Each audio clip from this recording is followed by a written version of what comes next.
بسم اللہ الرحمن الرحیم۔ آج انشاءاللہ آیت 21 سے کریں گے۔ ان الذین یکفرون بآیات اللہ، بے شک وہ لوگ جو انکار کرتے ہیں اللہ کی آیتوں کا، وَيَقْتُلُونَ النَّبِيِّينَ بِغَيْرِ حق، اور قتل کرتے ہیں نبیوں کو بغیر حق کے۔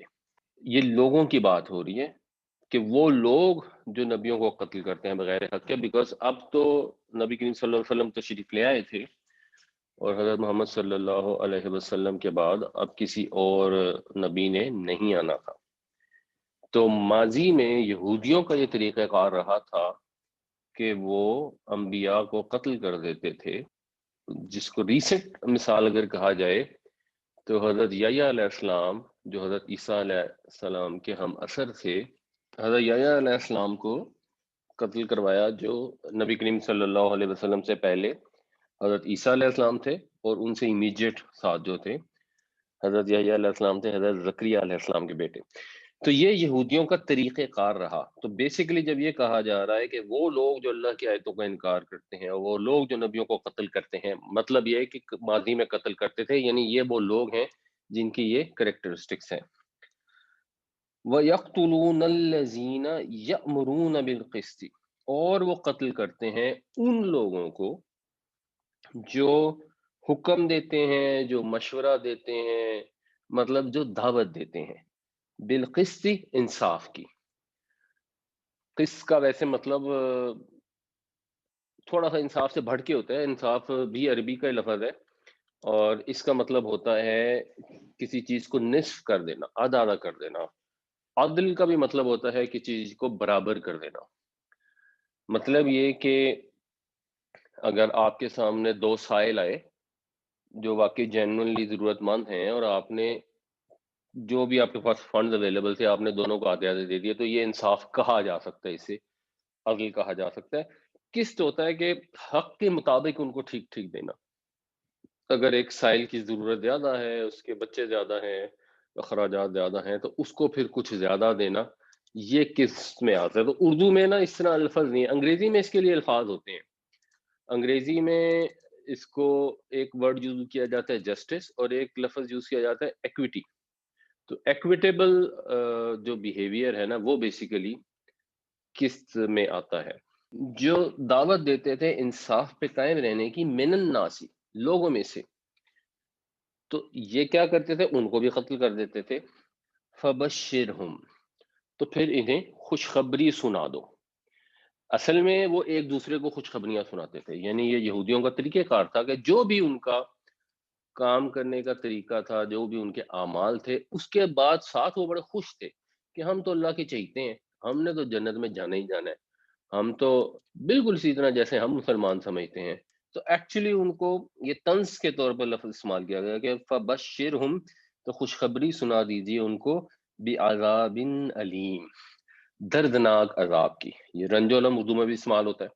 تو ان کو ایک دردناک عذاب کی خوشخبری سنا دو، کیونکہ جو ان کے آباء و اجداد کر رہے تھے، آج کے یہودی بھی وہی کرنا چاہتے ہیں، حق کا انکار کرنا چاہتے ہیں، نبی کریم صلی اللہ علیہ وسلم کو تسلیم نہیں کرنا چاہتے، تو ان کے لیے بھی دردناک عذاب ہے۔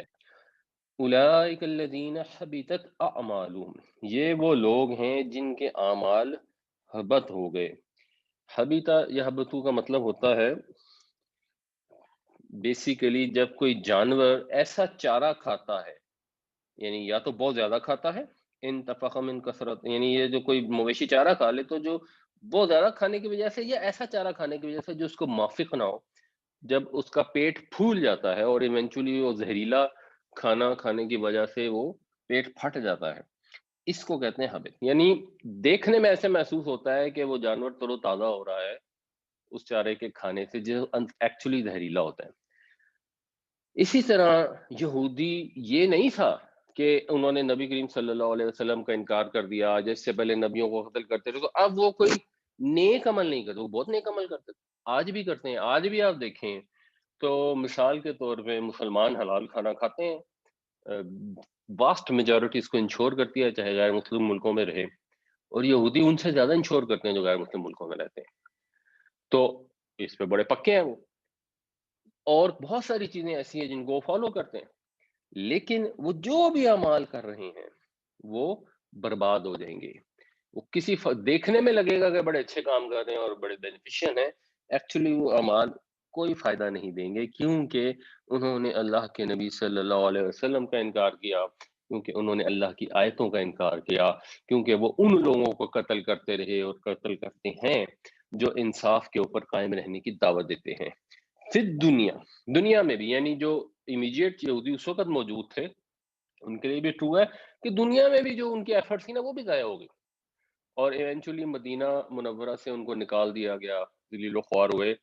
اور جب ان کا یہ روٹین بہیویئر رہے گا تو یہ ویسے بھی یہاں پہ بھی دنیا میں ٹرو ہے، ہٹلر کے دور میں بھی ہوا، پھر مستقبل میں ہوگا، اور ویسے یہ ساروں کے لیے ٹرو ہے۔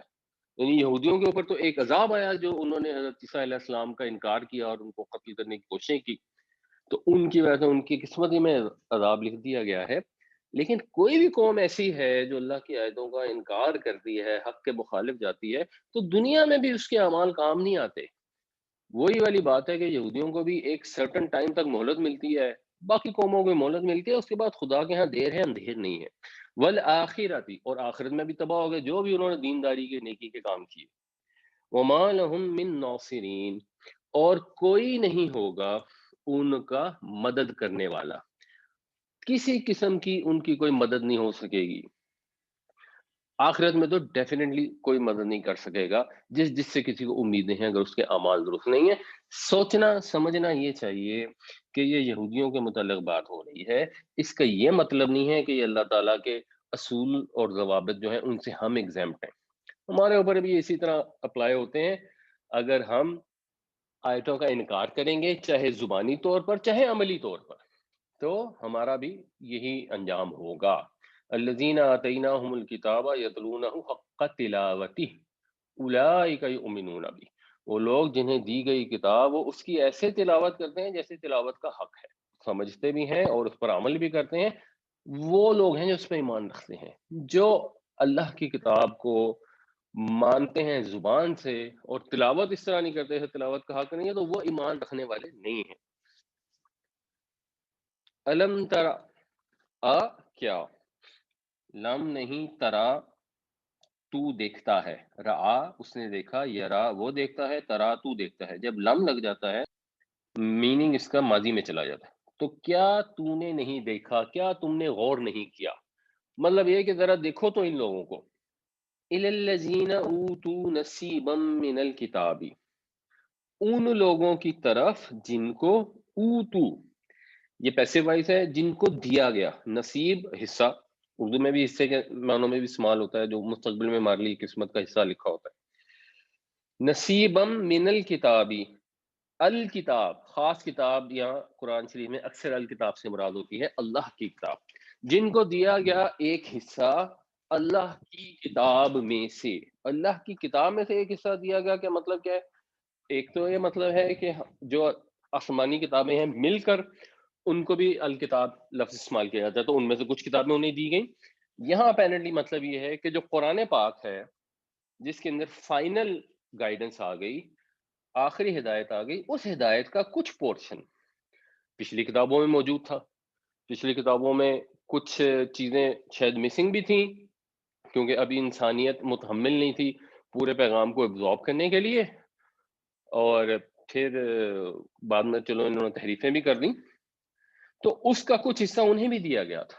یدعون الی کتاب اللہ، یدعون یہ بھی پیسو وائس ہے، دعا کا مطلب پکارنا، وہ پکارے جاتے ہیں اللہ کی کتاب ہی کی طرف، یعنی ان کو اللہ کی کتاب کا ایک حصہ دیا گیا جو ڈیوائن گائیڈنس تھی، اور اب ان کو اللہ ہی کی کتاب سے دوبارہ بلایا جا رہا ہے قرآن شریف کے لیے طرف۔ تو ہونا تو یہ چاہیے کہ وہ بہت خوش ہوں اور وہ فوراً پہچان جائیں، اور وہ فوراً پہچان بھی گئے۔ ان کو اللہ کی کتاب کو پہچاننے میں کسی قسم کی کوئی مشکل نہیں تھی، بلکہ ایک جگہ جہاں ذکر آتا ہے خانہ کعبہ کا، وہاں تو الفاظ استعمال ہوتا ہے نا کہ وہ ایسے پہچانتے ہیں کما یعرفون ابناءہم، جیسے اپنے بیٹوں کو پہچانتے ہیں، تو وہ پہچانتے تھے۔ اور کتاب آئی کیوں؟ لیحکم بینہم، کہ فیصلہ کر دے ان کے درمیان۔ یعنی جو ان کے اندر اختلافات پیدا ہو گئے جس بھی وجہ سے، اب جب اللہ کا آخری پیغمبر صلی اللہ علیہ وسلم تشریف لے آئے، جب ان کے ساتھ آخری کتاب آ گئی اور اس میں ان تمام اختلافات کا نزا کا سلوشن تھا، تو انہیں تو فوراً اس کو ایکسیپٹ کر لینا چاہیے تھا، لیکن کیا انہوں نے کیا، ثم یتولا، پھر منہ موڑ لیا. یہ واللہ بھی جو ہے، واؤ، اس کا ویسے مطلب ہوتا ہے قریب ہونا، اور جب اس کے ساتھ ان کا پریپوزیشن لگتا ہے، جو لگے یا نہ بھی لگے، محذوب بھی ہو، تو اس کا مطلب ہوتا ہے منہ پھیر لینا. بالکل اسی طرح یہ آرادہ کا مطلب ہوتا ہے سامنے آنا، اور جب اس کے ساتھ ان کا پریپوزیشن لگتا ہے تو اس کا مطلب ہوتا ہے سامنے سے ہٹ جانا. تو دونوں کا مطلب ایک طرح سے منہ موڑ لینا، منہ پھیر لینا بنتا ہے. تو ثم یتولا فریق منہم، تو پھر منہ موڑ لیتا ہے ان میں سے ایک گروہ. یعنی یہ نہیں ہے کہ ان سے چند لوگ منہ موڑ لیتے ہیں، یعنی یہ منہم اس سینس میں مراد ہے کہ یہ وہ لوگ ہیں جن کو دیا گیا ایک حصہ کتاب الہی کا، یعنی جن پر پہلے سے کتاب الہی ایک سرٹن پورشن موجود تھا، ان لوگوں میں سے بھی ایسا ہوا کہ انہوں نے منہ موڑ لیا. وہم معرضون، اور وہ تو ہیں ہی منہ موڑنے والے، اور وہ تو ہیں ہی منہ پھیرنے والے. یعنی ان کا طریقہ کار تو ہمیشہ سے یہ ہے جو پچھلی آیت میں آیا کہ پہلے سے بھی وہ انبیاء کو قتل کرتے چلے آ رہے ہیں اپنے ڈٹائی کی وجہ سے، صحیح بات نہ ماننے کی وجہ سے. تو ان کا تو طریقہ کار ہے ہی ہے، تب بھی انہوں نے یہ کیا، اب بھی اگر وہ یہ کر رہے ہیں تو اس میں کوئی ایسی اس طرح تعجب کی بات نہیں. یعنی ویسے تو حیرانی کی بات ہے کہ واضح ہدایت آ گئی اس کتاب کی جو آلریڈی ان کے پاس ہے، اور اس کے باوجود بھی وہ کام کر رہے ہیں، تو یس اس سینس میں تو حیرانی کی بات ہے. مگر اگر وہ اب ان کا پرانا رویہ دیکھا جائے تو وہ ہیں ہی ایسے لوگ. ذالکا، ذالکا سے ویسا مطلب ہوتا ہے وہ، ٹیکسٹ میں آتا ہے تو جس کی پیچھے بات ہو سکتی ہے. یہ اس لیے کہ بی ساتھ، انا کے، ہم وہ، قالو کہا، انہوں نے کہا. یہ اس لیے کہ انہوں نے کہا، یعنی یہ ان کی حرکت تھی کیوں کہ ان کو اللہ کی کتاب ملی، انہوں نے دیکھی، اور اس کے بعد وہ کہتے ہیں کہ نہیں ہم نے نہیں مانا، انکار کر دیا. یہ لاجیکل نہیں لگتا، یہ سمجھ میں آنے والی بات نہیں ہے. ایسا کیوں ہوتا ہے؟ اللہ تعالیٰ اس کو ایکسپلین فرما رہے ہیں کہ ایسا کیوں ہوتا ہے. یہ اس لیے ہوتا ہے کہ انہوں نے یہ کہا لن تمسنا النار الا ایاما معدودات، ہرگز نہ چھوئے گی آگ ہمیں مگر گنتی کے چند دن. یہ سارے الفاظ ہم سورہ بقرہ میں پہلے کر چکے ہیں. یہ ان کا کانسیپٹ تھا، جو ان کی جھوٹی آرزویں تھیں، ان کا یہ رزلٹ یہ تھا کہ وہ یہ سمجھتے تھے کہ ہم جو مرضی کرتے پھریں، ہم تو اللہ تعالیٰ کے چہیتے ہیں، ہم نے تو جانا ہی جنت میں، اگر بفرض محال ہمیں دوزخ میں ڈال بھی دیا تو بس ایسی تھوڑی سی ہم سزا بھگتیں گے، ہم باہر نکل آئیں گے. جب آپ یہ عقیدہ ایجاد کر لیں تو پھر تو کوئی ضرورت نہیں ہے نا کہ دین کی اصلی ذمہ داری کے اوپر آپ سوچیں، کوئی پریشانی ہو، کوئی ٹینشن ہو کہ اچھا جی نیک عمل کرنے ضروری ہے، وہاں جا کے جواب دینا. اس عقیدے کے لحاظ سے تو جواب دینے کی ضرورت ہی نہیں ہے، ویسے ہی جنت میں چلے جانا. اچھا چلو بفرض محال کوئی بڑی کو غلطی ہو گئی تو ہمیں 2-4 دن کے لیے جہنم میں ڈالیں گے، پھر نکال لیں گے. تو جو ایسی احمقوں کی جنت میں دنیا میں رہنا شروع کر دیتا ہے اس کو تو کوئی ضرورت پیش نہیں رہتی نا. اور اللہ تعالیٰ کیا کہہ رہے ہیں، یہ کیا ہوا، وَغَرَّهُمْ فِي دِينِهِمْ. غرہ کا مطلب ہوتا ہے ایکچولی دھوکے میں ڈالنا، اور پھر غر کا مطلب دھوکا بھی ہوتا ہے غرون کا، اور اس کی پلورل ہوتی ہے غرور، جو پلورل ہے دھوکے. ہم اس کو تکبر کے معنوں میں استعمال کرتے ہیں، ہم تکبر کے معنی میں استعمال کرتے ہیں غرور کو، اور غرور کا مطلب ہوتا ہے دھوکا دینے والا. تو قرآن شریف میں یہ شیطان کے لیے استعمال، تو عربی میں بہرحال اس لفظ کا مطلب ہے دھوکا دینا، فریب دینا.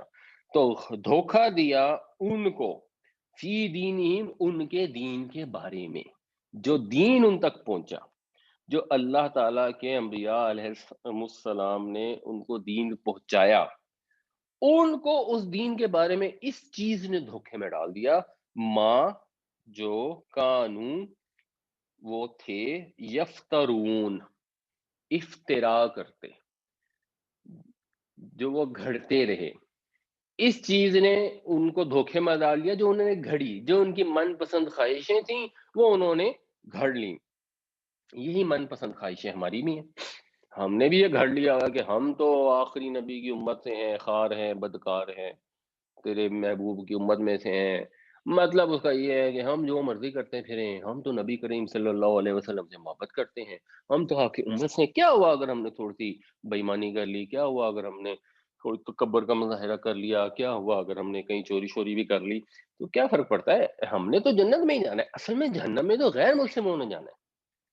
جیسے ان کو دھوکے میں ڈالا تھا ویسے ہی ہمیں دھوکے میں ڈالا گیا۔ یہ جو یفترون ہے نا، یہ صرف ایک چیز دیکھنے والی ہے، یہ اس کا روٹ جو ہے نا وہ فے تے رے نہیں ہے، بلکہ اس کا روٹ ہے فے رے اور یہ فرا یفری۔ اس کا مطلب ہوتا ہے بیسیکلی آپ چمڑا کاٹتے ہیں مثلا جوتا بنانے کے لیے، یعنی اس کو شیپ میں کاٹتے ہیں نا، یا کپڑے کے لیے جب کٹنگ کرتے ہیں تو ایک شیپ میں کٹنگ کرتے ہیں، تو وہ شیپ دینے کے لیے، کسی چیز کو گھڑنے کے لیے، بے بنیاد بات گھڑنے کے لیے آتا ہے۔ یہ جو فے سے عربی میں جتنے فعل استعمال ہوتے ہیں ان سب کے مفہوم میں کاٹنا شامل ہوتا ہے۔ یہ بھی ایک انٹرسٹنگ چیز ہے، جب وہ کہتے ہیں نا عربک بڑی سائنٹیفک لینگویج ہے، تو مثلا اس کی ایک سائنٹیفک یہ ہے کہ اوریجنل جو میننگ ہوتا ہے فے سے شروع ہونے والے سب الفاظ کا، اس میں کاٹنا، علیحدہ کرنا، یہ مفہوم شامل ہوتا ہے، پھر اس سے آگے مطلب نکلتے ہیں۔ تو فرا یفری کا مطلب ہوتا ہے بات کو گھڑ لینا، اور اس سے پھر جو باب افتعال ہے وہ ہے اہتمام سے بات کو کرنا، افترا، تو اس سے پھر یہ بنتا ہے یفترونا۔ جو فے تے رے سے ورب ہے نا وہ بھی استعمال ہوتا ہے قرآن شریف میں، وہ یفترونا ہے، اور اس کا مطلب ہوتا ہے کسی چیز میں وقفہ دینا۔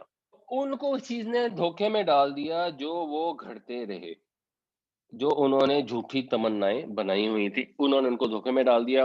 یہ سورہ بقرہ میں ہم پڑھا ہے، وقالوا لن تمسنا النار الا ایاما معدودا، اور وہ کہتے ہیں ہمیں ہرگز نہ چھوئے گی آگ مگر گنتی کے چند دن۔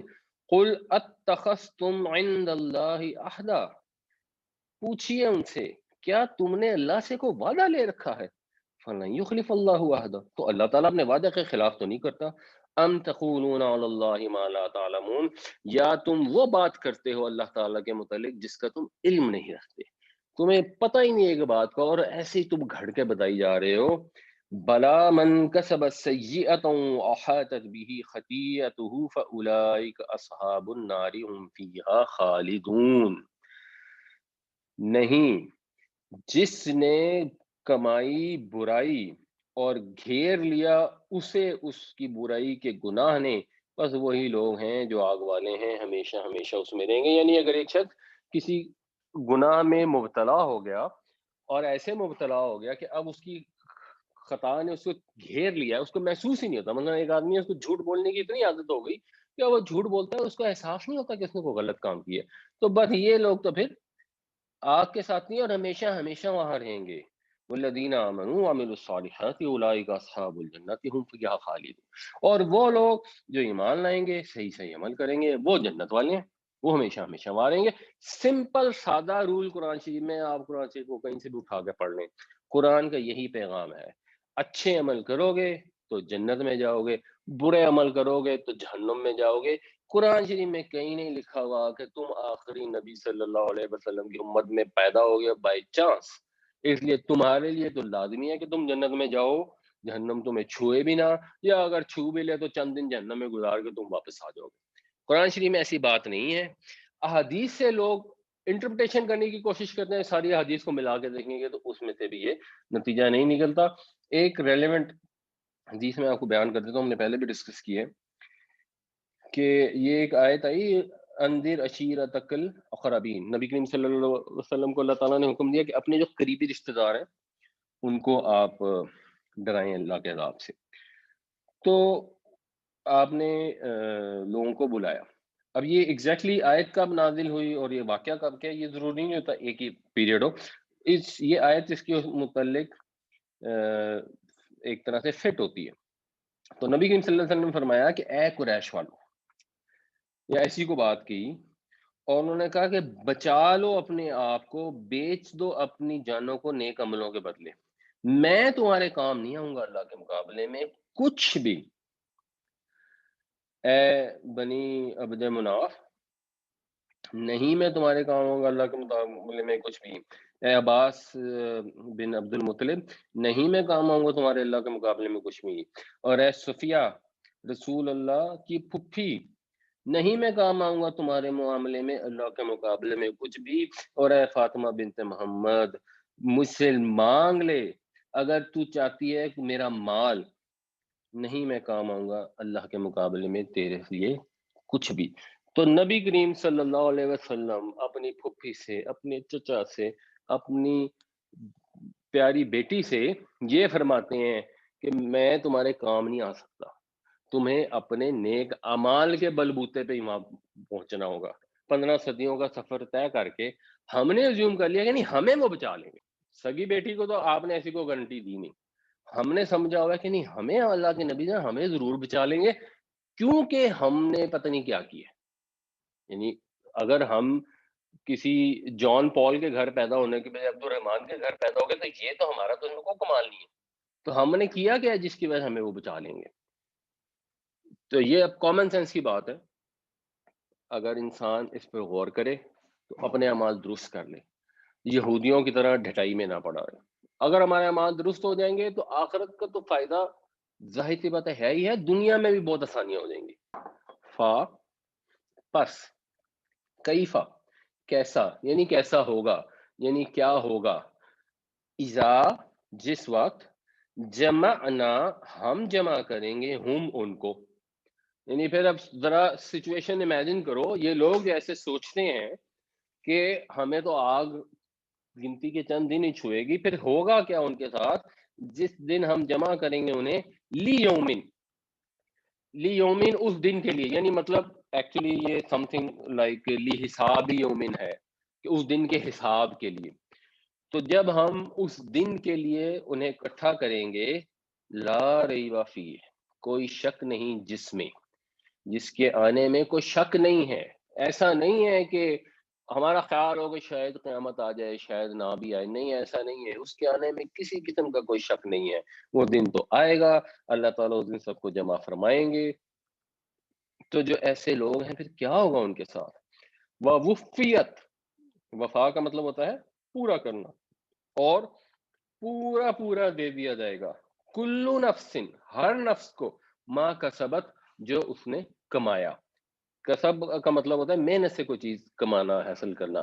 تو جس کام کے لیے اس نے محنت کی ہوگی، جس نے اچھے اعمال کے لیے محنت کی ہوگی یا جس نے برے اعمال کے لیے محنت کی ہوگی، جو بھی اس نے کمایا ہوگا وہ اس کو پورا پورا دے دیا جائے گا، وَهُمْ لَا يُظْلَمُونَ، اور ان کے ساتھ ظلم نہیں ہوگا، ان سے کچھ ظلم نہیں کیا جائے گا۔ ایسا کچھ نہیں ہوگا کہ انہوں نے تو کام کیے اچھے اور کسی وجہ سے ان کو اچھا بدلہ نہ مل سکے، اور ایسا بھی نہیں ہوگا کہ انہوں نے کام کیے ہو انتہائی نامعقول اور باقی سارے کرسچین جوز جنہوں نے نامعقول کام کیا ہے وہ وہاں جہنم میں جل رہے ہوں، اور جو مسلمان ہیں وہاں پہ آرام فرما رہے ہو، نہیں ہوگا۔ اچھا یہ میں نے آیتیں پڑھی نہیں، میں ایک دفعہ ان کو پڑھ دوں۔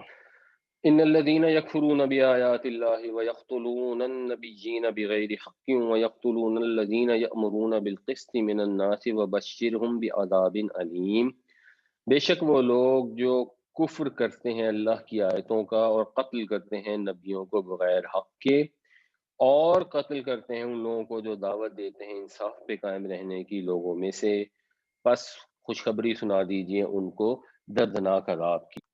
اولئک الذین حبطت اعمالهم فی الدنیا والآخرة وما لهم من ناصرین، یہی وہ لوگ ہیں جن کے اعمال تباہ ہو گئے دنیا اور آخرت میں، اور کوئی نہیں ہوگا ان کا مددگار۔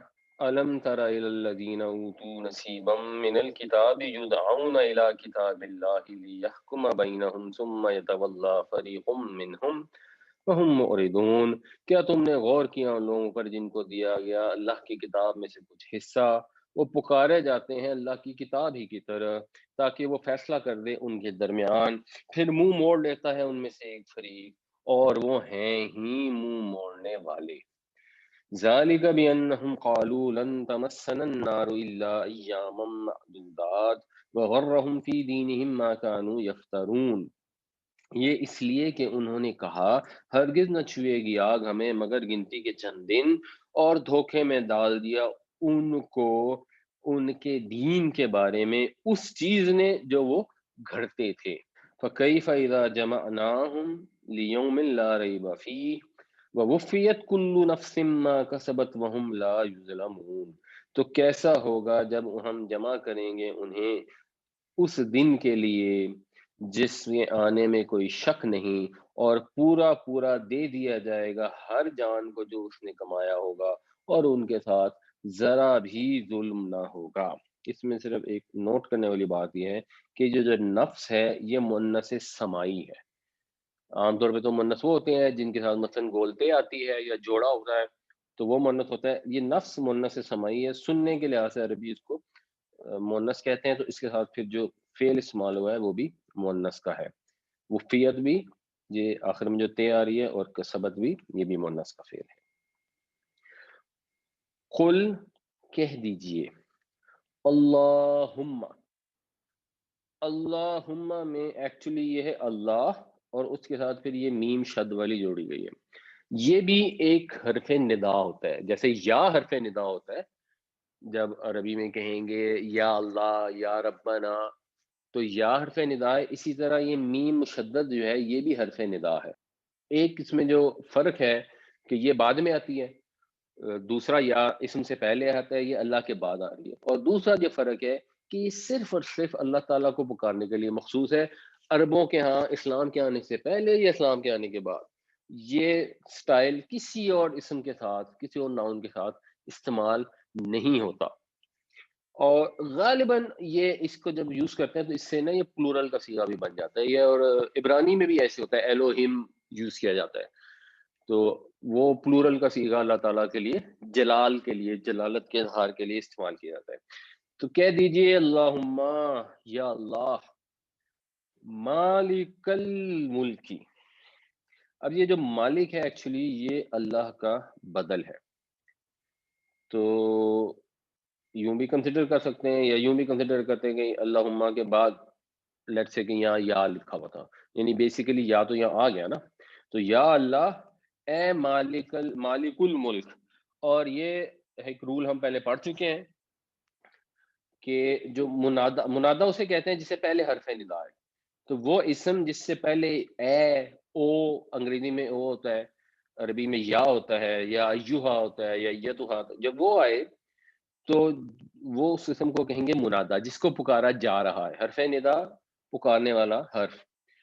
تو اور اگر وہ پوزیسو یعنی مرکب اضافی ہو تو پھر جو مضاف ہے یعنی جو اس کا پہلا پارٹ ہے اس کے اوپر نصب آ جاتا ہے. یہ رول ہے. اسی لیے جب دعاؤں میں آتا ہے تو ربنا سے پہلے اگر یا آ جائے تو وہ ہو جاتا ہے یا ربنا. اور پھر بہت دفعہ ایسا ہوتا ہے کہ وہ یا نہیں لکھا ہوتا، صرف ربنا لکھا ہوتا ہے. اس کا مطلب یہی ہوتا ہے اے ہمارے رب. تو یہاں پہ بھی مالک الملکی کا مطلب ہے اے ملک کے مالک، اے بادشاہی کے مالک. تو تل ملکا، تو دیتا ہے، تو دے گا بادشاہی منتشا، جس کو تو چاہے، تو جس کو چاہے بادشاہی دے. وَتَنزِعُ الْمُلْكَ، یہ ندا کا مطلب ہوتا ہے ایکچولی کھینچنا، اور اسی سے پھر ندا کا عالم ہوتا ہے جب روح کھینچ لی جاتی ہے. اور جب دو پارٹیاں ہوں اور ان میں آپس میں کھینچا تانی ہو رہی ہو تو اس کو ندا بھی کہتے ہیں اور اس کو تنازع بھی کہتے ہیں. عربی میں ویسے تنازع ہوتا ہے، تو یہ باب مفاعلہ ہوتا ہے اور یہ باب تفاعل ہوتا ہے. تو یہ ندا کا مطلب ہوا کھینچے. تنزع الملک، اور تو کھینچ لیتا ہے بادشاہی، یعنی مطلب یہ کہ تو چھین لیتا ہے بادشاہی. من تشا، من جو ہے یہ ہے من پلس من، جس سے چاہے. تو جس سے چاہتا ہے بادشاہی کھینچ لیتا ہے، یعنی بادشاہی تیری ہے. یہ انسانوں کے بس میں کچھ نہیں ہے. وہ غلط فہمی میں مبتلا ہو جاتے ہیں کہ یہ کو ہمارا کمال تھا جس کی وجہ سے ہمیں دنیا میں چیزیں مل گئی یا بادشاہی مل گئی. اور جب اس غلط فہمی میں مبتلا ہو جاتا ہے تو پھر ان کا جو رویہ ہے وہ فرعون والا ہو جاتا ہے. بَتُعِزُّ مَن تَشَاءُ، اور تو عزت دیتا ہے جس کو چاہتا ہے. وَتُذِلُّ مَن تَشَاءُ، اور تو ذلت دیتا ہے جس کو چاہتا ہے. بیسیکلی جو یہاں بات ہو رہی ہے یہ عزت اور ذلت اس کانٹیکٹ میں بات ہوئی ہے کہ پہلے بنی اسرائیل کے پاس نبوت تھی، ان کو پاس یہ عزت تھی کہ تمام دنیا کی سیادت جو سرداری ہے، رہنمائی ہے، ان کے ذمہ تھی. وہ عزت ان سے لے لی گئی اور ان کی جگہ بنی اسماعیل کے پاس آ گئی. نبی کریم صلی اللہ علیہ وسلم اور آپ کے ماننے والوں کو اب یہ عزت نصیب ہو گئی. جب آپ کو عزت مل گئی تو ظاہر سی بات ہے وہ جو یہودی تھے ان سے یہ عزت چھن گئی، خاص طور سے اس وجہ سے کہ ان میں حسد تھا، اور ان حسد کی وجہ سے اللہ تعالیٰ نے ان سے یہ چھین لیا. اور اللہ کی مرضی ہے، اپنے ملک کا مالک تو خدا ہے، جس کو چاہے وہ ملک بخشے، جس سے چاہے چھین لے، جس کو چاہے عزت دے دے، جس کو چاہے ذلیل کر دے. بیدیک الخیر، بی ساتھ یہاں اس کا مراد مطلب ہے میں. جب ہم اردو محاورے میں ترجمہ کریں گے تو ہم بے کا ترجمہ میں سے کر لیں گے. ید کہتے ہیں ہاتھ کو، کا تیرا، تیرے ہاتھ میں ہی خیر ہے، تیرے ہاتھ میں ہی سب بھلائی ہے. تو یہ ساری خیر جو اور بھلائی جو ہے یہ تو تیرے ہاتھ میں ہی ہے. انک علی کل شیء قدیر، بے شک تو ہر چیز پر قادر ہے. اچھا، اس میں ایک چیز جو غور کرنے والی ہے، یہ بعض اوقات ہم ایک الفاظ استعمال بھی کرتے ہیں کہ جو بھی ہوتا ہے بہتر ہوتا ہے. ایک تو اس کے اندر تھوڑا سا سمجھ لینا چاہیے انڈرسٹینڈنگ کے لیے کہ جب بھی کوئی اللہ تعالیٰ کی طرف سے کام ہوتا ہے ڈیفینیٹلی بہتر ہوتا ہے، کیونکہ اللہ تعالیٰ کے ہاتھ میں تو خیر ہی خیر ہے. تو اللہ تعالیٰ جو بھی کام فرماتے ہیں اس میں خیر ہوتی ہے. پرابلم یہ آتی ہے کہ ہم خود ایک غلط کام کر کے اس کو بھی سمجھنا شروع کر کے جو ہوا بہتر ہوا. نہیں، ایسے نہیں. جس کام میں ایک انڈیویجول کا اپنا ارادہ کار فرما ہے، وہ تو اگر اس نے اچھا کام کیا ہے تو اچھا ہوا ہے، اور اس نے برا کام کیا تو وہ برا ہوا ہے، وہ بہتر نہیں ہوا. لیکن اس کے برے کام کرنے کی وجہ سے جو باقی لوگ ہیں ان کے لیے بہتری سینس میں ہوتی ہے کہ ان کو پھر اس کے بدلے میں اجر مل جاتا ہے. اگر کسی کو اس کی وجہ سے کسی کو تکلیف پہنچتی ہے یا اللہ تعالیٰ کی طرف کوئی آزمائش آتی ہے جو ہم بعض کا سمجھتے ہیں کہ یہ کیا ہو گیا، یہ کیا ہو گیا، اب یہ کورونا آ گیا، پینڈیمک آ گئی، کتنا مسئلہ ہو گیا، وہ اللہ تعالیٰ کے کام ہے. اللہ تعالیٰ کی سکیمز کے اندر وہ چیزیں ہوتی ہیں اور ہمیں اللہ کی بہتری ہوتی ہے، اللہ تعالیٰ کی حکمت ہوتی ہے. اور ہم یہ بات کا سمجھتے ہیں کہ نہیں ہمارے ساتھ اچھا نہیں ہوا، برا ہو گیا. یہ ہم پہلے پڑھ رہے ہیں آسان تکرہوا شیئا وہو خیر لکم، آسان تحبوا شیئا وہو شر لکم واللہ یعلم وانتم لا تعلمون. بہت ممکن ہے کہ تم کسی چیز کو ناپسند کرو اور وہ تمہارے لیے بہتر ہو، اور بہت ممکن ہے کہ تم کسی چیز کو محبوب رکھو اور وہ تمہارے لیے بری ہو، اور اللہ جانتا ہے اور تم نہیں جانتے.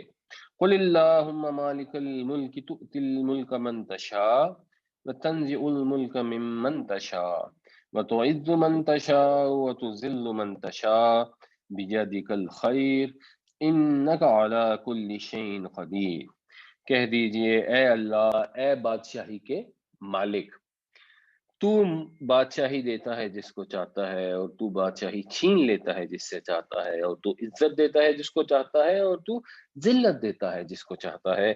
تیرے ہاتھ میں ہی خیر ہے، بے شک تو ہر چیز پر قادر ہے. اس میں ایک چیز نوٹ کرنے والی ہے کہ یہ جو تشاء آپ کے پاس قرآن شریف ہوں گے نا، اس کے اوپر ایک بڑی والی مد لگی ہوگی. بڑی والی مد میں 5 الف کے برابر کھینچنا ہوتا ہے، لیکن اگر آپ نہیں بھی کھینچتے تو مسئلہ نہیں ہے، کیونکہ اس سے مطلب میں فرق نہیں پڑتا. یہ تلاوت کی خوبصورتی کے لیے ہے.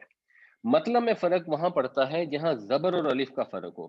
جیسے مثال کے طور پہ یہ مالک الملک لکھا ہوا ہے، جنرلی ویسے اس کو اس طرح لکھتے ہیں، تو مالکل. اب یہ جو مالک الملک ہے، اس کو آپ اگر زبر کے ساتھ پڑھ لیں، یعنی یہ کھڑی زبر کی بجائے اگر یہاں پہ زبر لگا دیں تو یہ ملک الملک ہو جائے گا. تو ملک کا مطلب فرق ہوتا ہے، مالک کا مطلب فرق ہوتا ہے. مالک وہ جو مالک ہوتا ہے جس کی لیگل یا مورل جس کی وہ ہوتی ہے ملکیت، اور ملک وہ ہوتا ہے جس کا قبضہ ہوتا ہے، جو بادشاہ جس کا وہاں پہ اسٹرانگ ہولڈ ہوتا ہے. تو یہ جہاں زبر اور الف کا فرق ہے اس میں بہت کیئرفل رہنا چاہیے اور اس کا بہت خیال رکھنا چاہیے. مد کو پڑھ لیں تو خوبصورت ہو جائے گا، نہیں بھی پڑھتے تو اتنا مسئلہ نہیں ہے. تولج اللیل فی النہار، تولج اللیل فی النہار، یہ جو ورڈ ہے نا ولج یلج، اس کا مطلب ہوتا ہے کسی تنگ جگہ میں داخل ہونا. جیسے سوئی کے ناکے میں دھاگا روتے ہیں نا، تو اس کے لیے یہ لفظ استعمال ہوتا ہے. اس سے پھر جو باب افعال بنتا ہے وہ بنتا ہے اولج یولج، یعنی داخل کرنا، پرونا. تو یولجو وہ پروتا ہے، تولجو تو پروتا ہے. اس سے ایک اور لفظ بھی بنتا ہے جو ہم اگلی آیتوں میں دیکھیں گے، وہ ورڈ ہے ولیجہ. اس کا مطلب ہوتا ہے بہت زیادہ دل میں گھسا ہوا، یعنی یہ بھی ہے نا تنگ جگہ میں داخل ہوا تو دل کے اندر گھسا ہوا، اس کو ولیجہ کہتے ہیں. دوست رازدان کے لیے لفظ استعمال ہوتا ہے. تو یہ ورڈ انشاءاللہ استعمال ہوگا، اس کو ذہن میں رکھیے. تو تولج اللیل فی النہاری، تو پروتا ہے رات کو دن میں. یعنی اگر آپ دیکھیں تو یہ اب ہم سائنس کی روح سے دیکھ سکتے ہیں سیٹلائٹ امیجری سے کہ رات اور دن کیسے ایک دوسرے کے اندر داخل ہو رہے ہیں. رات آ رہی ہے، دن آ رہا ہے، اور ایک دوسرے کے اندر بالکل پینیٹریٹ کر رہے ہیں. یہ وہ نہیں ہو رہا کہ بس ایک دم لائٹ آن ہو گئی اور لائٹ آف ہو گئی. اور آبویسلی یہ اس وجہ سے ہے کہ زمین گول ہے اور گھوم رہی ہے، اور اس وقت تو یہ سائنٹیفک نالج کسی کے پاس نہیں تھی، لیکن اللہ تعالیٰ نے یہ الفاظ استعمال کیے جو بعد میں آ کے ہمیں سمجھ آتے ہیں کہ اچھا یہ اس وجہ سے استعمال کیے گئے ہیں. تو کیسے تو پروتا ہوا لے آتا ہے رات کو دن میں، اور تو وَتُولِجُ النَّهَارَ فِي اللَّيْلِ، اور تو داخل کرتا ہے دن کو رات میں. یعنی یہ اللہ تعالیٰ کا سسٹم ہم آبزرو کرتے ہیں. تو جیسے ہم یہ سسٹم آبزرو کرتے ہیں کہ دن جاتا ہے تو رات آ جاتی ہے، اور پھر رات گزرتی ہے تو دن آ جاتا ہے، اسی طرح اگر بنی اسرائیل والے ہیں، اب ان کی رات آ رہی ہے اور بنی اسماعیل کے اوپر سورج طلوع ہو رہا ہے، تو یہ اللہ کے کرنے کے کام ہے، اللہ تعالیٰ کرتا ہے ایسے. وَتُخْرِجُ الْحَيَّ مِنَ الْمَيِّتِ، اور تو نکالتا ہے زندہ کو مردہ میں سے. وَتُخْرِجُ الْمَيِّتَ مِنَ الْحَيِّ، اور تو نکالتا ہے مردہ کو زندہ میں سے. مردہ تو زندہ میں سے سارے ہم سب دیکھتے ہیں، جو بندہ فوت ہو جاتا ہے ایک طرح سے زندہ سے مردہ نکل آتا ہے، اور جو مردہ سے زندہ نکل آتا ہے وہ زمین مردہ ہو جاتی ہے، زندہ ہو جاتی ہے، ہم یہ بھی دیکھتے ہیں. بعض لوگ اس میں یہ بھی مثال دیتے ہیں، وہ سائنس سے ہٹ کر تھوڑی سی مثال ہے، کہ مرغی سے انڈا نمودار ہوتا ہے اور انڈے سے مرغی بن جاتی ہے. اس میں ایک چیز انٹرسٹنگ سوچنے والی ہے کہ ایک چھوٹی سی چیز ہے، یہ بھی ہم روز دیکھتے ہیں، مرغیاں روزانہ کروڑوں اربوں کی تعداد میں انڈے دیتی ہیں. ایک انڈا ایسا نہیں ہے جو سائنسدان بنا پائے ہوں خود سے، کہ ہم مرغی کا انڈا بنا لیں کسی فیکٹری کے اندر. تو سوال یہ پیدا ہوتا ہے، تو یہ سائنسدانوں نے نتیجہ کہاں سے نکال لیا کہ یہ انڈے بانی خود گئے، یا پوری کائنات بانی خود گئی؟ یعنی اس سے بڑھ کر تو حماقت کی کوئی بات ہو ہی نہیں سکتی. تو یہ اللہ تعالیٰ کے معجزوں میں سے ایک معجزہ ہے جو ہم روزانہ دیکھتے ہیں، کہ وہ نکالتا ہے مردہ میں سے زندہ کو، اور وہ نکالتا ہے زندہ میں سے مردہ کو. وَتَرْزُقُ مَن تَشَاءُ بِغَيْرِ حساب، اور تو رزق دیتا ہے جس کو چاہتا ہے بغیر حساب کے. یہ بھی بڑی امپورٹنٹ چیز ہے، غور کرنی چاہیے کہ رزق دینے والی اللہ تعالیٰ کی ذات ہے، وہ جس کو چاہتا ہے رزق دیتا ہے. یہاں تو ویسے اس رزق سے مراد بنیادی طور پہ وہی ہے اور تمام دنیا کی سرداری ہے جس کانٹیکس میں بات ہو رہی ہے. لیکن جو بھی اللہ تعالیٰ روزی عطا فرماتا ہے ہمیں، جو مالی لحاظ سے رزق عطا فرماتا ہے، وہ اللہ تعالیٰ ہی عطا فرماتا ہے. تو اس چیز کو فوکس میں رکھنا چاہیے کہ خدا کے سوا کوئی رزق دینے والی ہستی ہے نہیں. اگر خدا کے سوا کوئی رزق دینے والی ہستی نہیں ہے تو پھر کیوں دو نمبری کی جائے، کیوں کسی کو دھوکہ دیا جائے، کیوں سود پر کام کیا جائے، کیوں رشوت کا کاروبار کیا جائے، کیوں کوئی ایسا کام کیا جائے جو اللہ تعالیٰ نے جس کی اجازت نہیں دی. اس چیز پر ایمان ہو تو زندگی خود بخود صحیح ہو جائے گی. اور بغیر حساب کا کیا مطلب ہے؟ بغیر گنے بھی اس کا مطلب ہے، اور حساب کا ایک مطلب خیال بھی ہوتا ہے. تو جیسے یحسب ان مالہ اخلد آتا ہے کہ وہ گمان کرتا ہے، تو اس کے گمان سے بڑھ کے ایسی جگہ سے رزق ملے گا جہاں سے گمان نہیں ہوگا، اتنا رزق ملے گا جس کا گمان نہیں ہوگا، اور بغیر کسی حساب کے ملے گا. یہ اللہ تعالیٰ کی ذات ہے جس پر ہم سب کا ایمان ہے. تولج اللیل فی النہار وتولج النہار فی اللیل وتخرج الحی من المیت وتخرج المیت من الحی وترزق من تشاء بغیر حساب. تو داخل کرتا ہے رات کو دن میں، اور تو داخل کرتا ہے دن کو رات میں، اور تو نکالتا ہے زندہ کو مردہ سے، اور تو نکالتا ہے مردہ کو زندہ سے، اور تو رزق دیتا ہے جس کو چاہتا ہے بغیر حساب کے. لا یتخذ المؤمنون، اخذ کرنا، پکڑنا، تو اس کا جو باب افتعال ہے اس کا مطلب ہے پکڑنا، اور پھر اس کے دو مفعول ہوتے ہیں. تو المؤمنون یہ فاعل ہے اس لیے یہ رفع میں، مؤمنون رفع ہے، مؤمنین جو ہے وہ نصب اور جر ہوتی ہے جو آگے آ رہی ہے کافرین، تو یہ کافرین نصب میں ہے، اور اولیاء اس میں بھی حمزہ پر زبر ہے تو یہ نصب میں. تو مت بنائیں مومن کافروں کو ولی، مومن کافروں کو اپنا دوست نہ بنائیں، من دون المؤمنین مومنوں کے مقابلے میں. اس کا بہت سارے لوگ ترجمہ کرتے ہیں مومنوں کے سوا. اچھا ایک تو مومنوں کے سوا ویسے ہی کوئی ترجمہ نا اتنا صحیح نہیں بیٹھتا کہ مومنوں کے سوا ان کو دوست بنائیں. جو دون کا لفظ ہے اس کا مطلب ہوتا ہے برخلاف، یعنی علاوہ بھی ہو سکتا ہے، وہ علاوہ اس کا ایکچولی تھوڑا سیکنڈری مطلب ہوتا ہے. کئی جگہ پہ آتا ہے کہ کون تمہارا مددگار ہوگا، وہاں من دون اللہ. اب اس کا یہ مطلب نہیں ہوتا کہ کون مدد کرے گا تمہاری اللہ کے سوا، یعنی اللہ ہی مدد کر سکتا ہے کوئی اور نہیں کر سکتا، یہ مطلب نکالا جا سکتا ہے، لیکن ایکچولی مطلب ہوتا ہے کہ وہاں اب اللہ کے مقابلے میں کون تمہاری مدد کرے گا، اللہ کے حضور اللہ کے سامنے اس کے خلاف کوئی تمہاری مدد کر ہی نہیں سکتا. اصل مفہوم اس کا یہ ہے. اسی طرح یہاں من دون المؤمنین کا اصل مفہوم ہے کہ مومنوں کے خلاف، اور اس کو ہم ذرا ڈیٹیل میں دوبارہ ڈسکس کرتے ہیں، پہلے آیت پوری کر لیں. تو نہ بنائیں مومن کافروں کو دوست مومنوں کے خلاف، وَمَن يَفْعَلْ ذَلِكَ اور جو کوئی بھی کرے گا ایسا، فَلَيْسَ تو نہیں ہے، من اللہ اللہ سے، فی شعین کسی چیز میں، یعنی مطلب یہ کہ پھر نہیں ہے ان کا اللہ سے کوئی تعلق. من اللہ ہی کا مطلب کچھ لوگوں نے کیا کہ اللہ کے دین میں، یعنی ان کو اللہ کے دین میں ان کو کوئی حصہ نہیں ہے، اور یا صرف اللہ سے مطلب کر لیں شاید وہ زیادہ بہتر ہے کہ اللہ تعالیٰ سے ان کا اب پھر کوئی لینا دینا نہیں ہے. جس نے مسلمانوں کے مفادات کو پس پشت ڈال کر کافروں کے ساتھ ایسے تعلقات قائم کر لیے جس سے مسلمانوں کو نقصان ہو رہا ہے، ایسے لوگوں کا اللہ تعالیٰ سے کوئی لینا دینا نہیں ہے، کوئی تعلق نہیں ہے، الا مگر یہ ان تتقو کہ تم بچو ان سے، ان تتقو منہم کہ تم بچو ان سے، تقاتن جیسے بچا جاتا ہے. یعنی وہ کافر جو مسلمانوں کے خلاف ہیں ان کے ساتھ تعلقات قائم کرنے سے تمہیں بہت زیادہ کیئرفل ہونا ہے، اور بالکل ایسے بچنا ہے جیسے بچنے کا حق ہے، پھر تمہارا اللہ سے تعلق ہوگا، ورنہ تمہارا کوئی تعلق نہیں ہے. یہ اللہ جو ہے اس کی ایکسیپشن ہے. کوئی لوگوں نے اس کا یہ ترجمہ کیا ہے کہ یہ مگر یہ کہ تم ڈرو ان سے جیسا کہ تمہیں اگر ڈر لگ رہا ہے. زیادہ تر لوگوں نے ایکچولی یہی ترجمہ کیا ہے. اصلاحی صاحب کا جو ترجمہ ہے مجھے تو وہی زیادہ لاجیکل لگتا ہے کہ تم بچو ان سے، یعنی ان سے پھر اب تم نے کنارے کنارے رہنا ہے، ان سے کوئی دوستی کے تعلقات نہیں رکھنے، ان سے سرسری تعلقات رکھنے ہیں ایسے لوگوں سے جو مسلمانوں کے مخالف ہیں.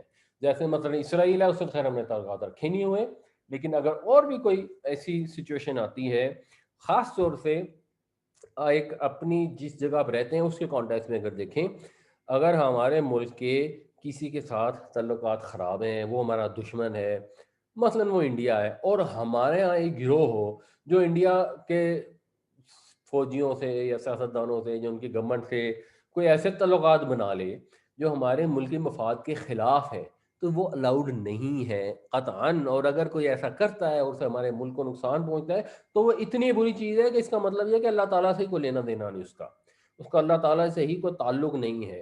اور یہ پرابلم تھی کیونکہ مدینہ میں بہت سارے منافق بھی تھے، ان کے یہودیوں سے پرانے تعلقات بھی تھے، یہودی امیر بھی تھے، یہودی انفلوئنشل بھی تھے، اور پڑھے لکھے بھی تھے. تو وہ اپنی سازشوں میں منافقین کو حصہ بنا لیتے تھے، اور وہ منافقین بعض اوقات جان بوجھ کر اور بغیر بعض اوقات بے جانے بوجھے ان کی سازشوں کا شکار ہو کے جو اوورال مسلم امہ تھی اس کے لیے نقصان کا باعث بنتے تھے. اور وہ نقصان اس وقت کا نقصان تو خیر بہت ہی ڈیٹریمنٹل تھا، بیکاز وہی تو ایک چھوٹی سی جمعیت تھی مسلمانوں کی اللہ کے نبی صلی اللہ علیہ وسلم کی سربراہی کے اندر، اس کو نقصان ہو جاتا تو پھر تو قیامت تک کے لیے اس دین کو نقصان تھا. اور بعد میں بھی ایسا ہوتا رہا، وہ لوگ جنہوں نے بغاوتیں کی، چاہے وہ میر جعفر میر صادق تھے یا اس کے عربوں کے زمانے میں جو بھی اگر ہلاکو خان نے حملہ کیا تو جو ان کے مل گئے غدار، وہ سب لوگ جو تھے جنہوں نے مومنوں کے برخلاف کافروں کے ساتھ دوستی کی، ان کا پھر اللہ تعالیٰ سے کوئی لینا دینا نہیں ہے۔ وَيُحَذِّرُكُمُ اللَّهُ نَفْسَهُ، حذر کا مطلب ہوتا ہے خطرہ، ڈر، جو سورہ بقرہ میں بھی من السوائی کی حذر الموت کا لفظ آیا ہے۔ اور اللہ تعالیٰ ڈراتا ہے تم کو اپنے آپ سے، مطلب یہ کہ اللہ سے ڈرو، خدا کا خوف کرو، ایسی چیز کرنے سوچنے سے پہلے کہ ہم کوئی سیاسی فائدہ اٹھا لیں، کوئی مالی فائدہ اٹھا لیں کسی دشمن قوم کے ساتھ تعلقات قائم کر کے، تو ڈرو اس ماہ فائدے کی کیا حیثیت ہے اگر اللہ تعالیٰ ناراض ہو جائے۔ وَإِلَى اللَّهِ الْمَصِيرُ، اور اسی کی طرف تم نے لوٹ کر جانا ہے، تو تم نے تو واپس اپنے رب کے حضور حاضر ہونا ہے، وہاں جا کے جواب دینا ہے۔ تو اس چیز سے ڈرو کہ اللہ کے حضور حاضر ہونا ہے، وہ ناراض ہو جائے گا، اور اس سے باز آ جاؤ کہ تم مومنوں کے خلاف کافروں سے تعلقات رکھو۔ لا يتخذ المؤمنون الكافرین اولیاء من دون المؤمنین ومن يفعل ذلك فليس من الله في شيء الا ان تتقوا منهم تقاه ويحذركم الله نفسه والى الله المصير۔ نہ بنائے مومن کافروں کو ولی مومنوں کے برخلاف، مومنوں کے مقابلے میں، اور جو کوئی کرے گا ایسا تو نہیں ہے اس کا اللہ سے کوئی بھی تعلق، مگر یہ سوائے اس کے کہ تم بچو ان سے جیسا کہ بچنا چاہیے، اور ڈراتا ہے تم کو اللہ اپنے آپ سے، اور اللہ ہی کی طرف تم نے لوٹ کر جانا ہے۔ یہ بعض اوقات لوگوں کو اس کو پڑھنے میں تھوڑا مسئلہ ہوتا ہے، یہ تقاہ پڑھا جائے گا اس کو، جب دو زبریں ہے کے علاوہ کہیں آتی ہیں تو اس کے اندر پھر الف پڑھی جاتی ہے، اور وہاں الف لکھی بھی ہوتی ہے۔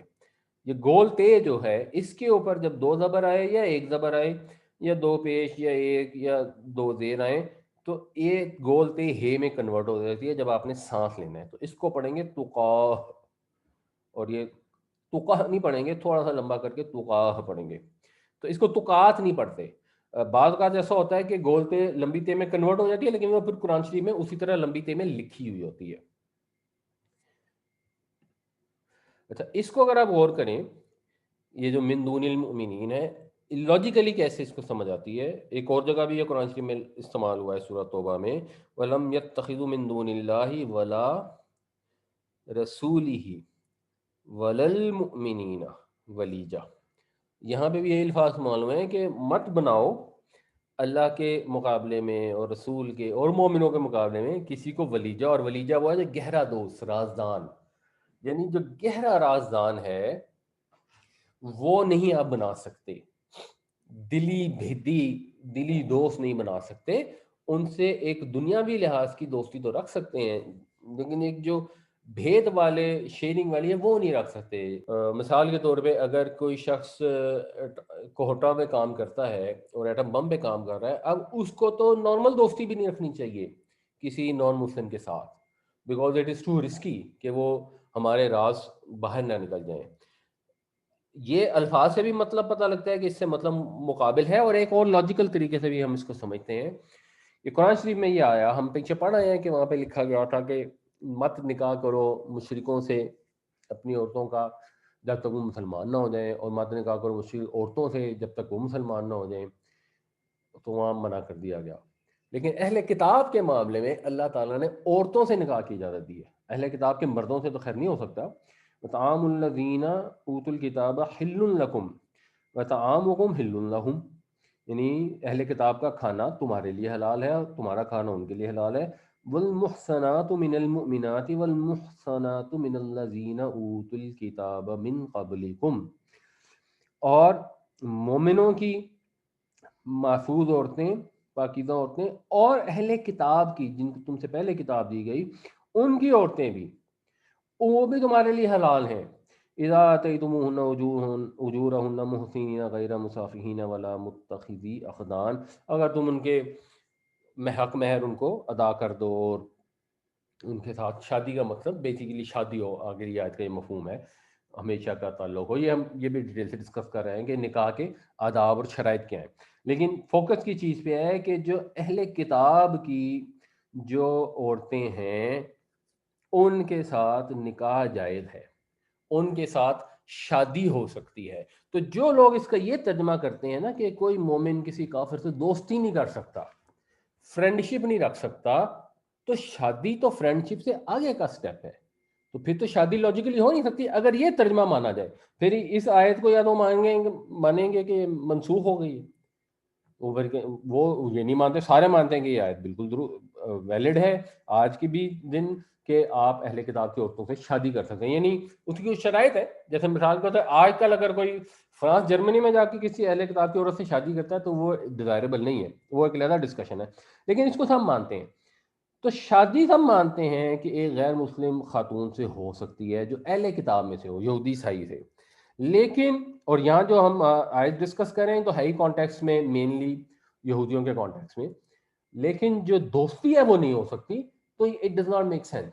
اٹ اونلی میک سینس، اس کی جو ریکنسلیشن ہے، جو تطبیق ہے، وہ اسی صورت میں ہوتی ہے اگر ہم اس کا صحیح ترجمہ یہی سمجھیں کہ مومنوں کے خلاف دوستی نہیں ہو سکتی. اگر کسی کی شادی کسی نان مسلم خاتون سے ہو گئی ہے اور وہ مثلاً کوئی جرمنی سے آئی ہے خاتون اور ان کی جاسوس ہے، تو پھر وہ شادی بھی ویلڈ نہیں رہ سکتی، اس شادی کو بھی ختم کرنا پڑے گا. جب اوور آل مسلمانوں کے جو اجتماعی باڈی ہے اس کے خلاف، اس کے مفاد کے خلاف اگر ٹکرائے گی آپ کی دوستی یا ایون آپ کی شادی، تو وہ ویلڈ نہیں رہ سکتی.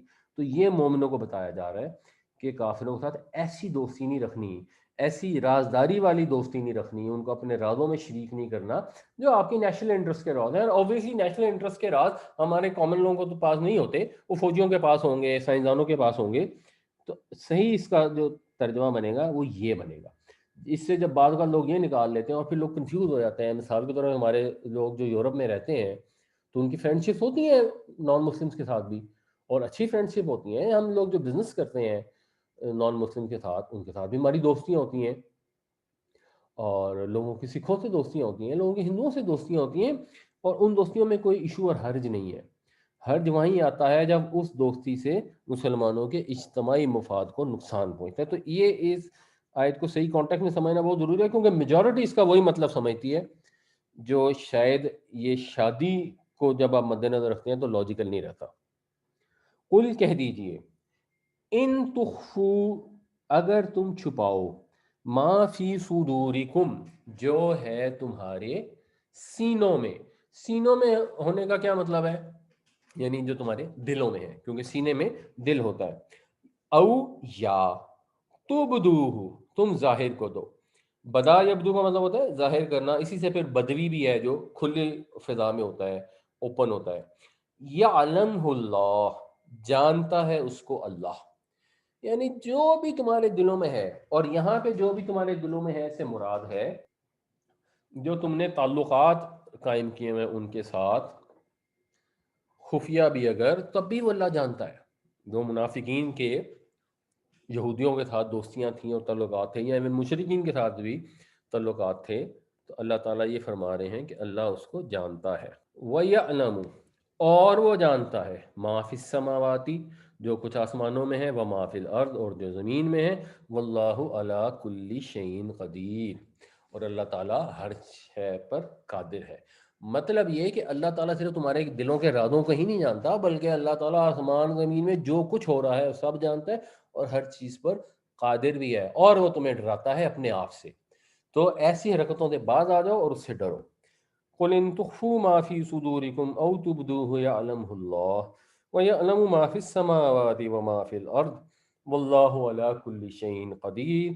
کہہ دیجئے اگر تم چھپاؤ جو تمہارے دلوں میں ہے یا تم ظاہر کرو اس کو، تو جانتا ہے اللہ تعالیٰ اسے، اور وہ جانتا ہے جو کچھ آسمانوں میں ہے اور جو زمین میں ہے، اور اللہ تعالیٰ ہر چیز پر قادر ہے. اور اس میں یہ بھی ذہن میں رکھنا چاہیے کہ جب اللہ سب کچھ جانتا ہے تو ہم کوئی بھی عمل کریں، چاہے وہ ایسی موالات ہو مومنوں کے مفادات کے خلاف، یا کوئی بھی اور غلط عمل ہو، تو اللہ جانتا ہے. ہم دنیا والوں سے چھپ سکتے ہیں، اپنے گھر والوں سے چھپ سکتے ہیں، خدا سے تو نہیں چھپ سکتے. اس چیز کو ہمیشہ مد نظر رکھنا چاہیے. یوم تجیدو، وہ دن جب پائے گی، یہ بھی نفس کیونکہ مونس ہے تو تجیدو یہ مونس کے لیے بھی استعمال ہوتا ہے، یعنی تجریبو کا مطلب یہ بھی ہوتا ہے کہ تو مارتا ہے، اور تجریبو کا یہ بھی مطلب ہوتا ہے کہ وہ مونس مارتی ہے۔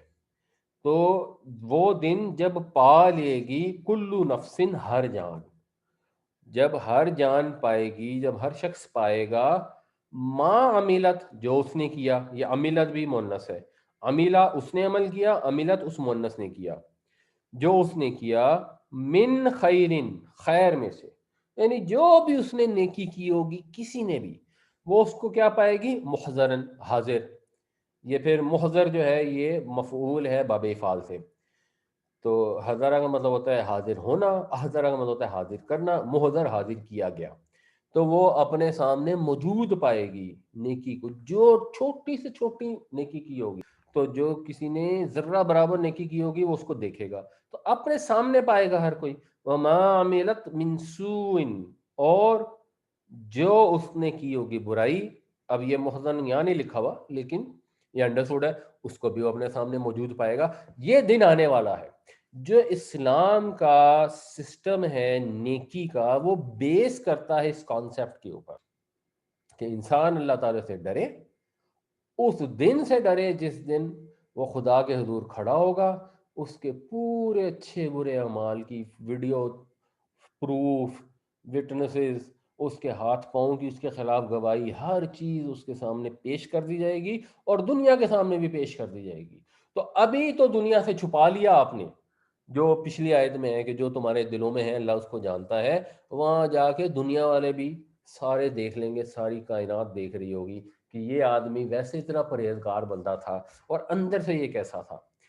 اور جب وہ یہ دیکھے گا کہ جو برائی ہے وہ میرے سامنے موجود ہے، تودو تو وہ چاہے گا، ود کا مطلب ہوتا ہے شدت سے خواہش کرنا، وہ شدید اس کی خواہش ہوگی، لو کاش، انا یہ کہ، بینا ہا، یہ ہا پھر اسی نفس کے لیے کہ اس کے، و بینا ہو، اور اس کے یعنی جو اس نے عمل کیا، یعنی اس کے اور اس کے عمل کے درمیان، امدم بعیدہ، امد کا مطلب ہوتا ہے کسی چیز کی انتہا، مدت، کہ اس کے اور اس کے عمل کے درمیان ایک طویل مدت ہوتی۔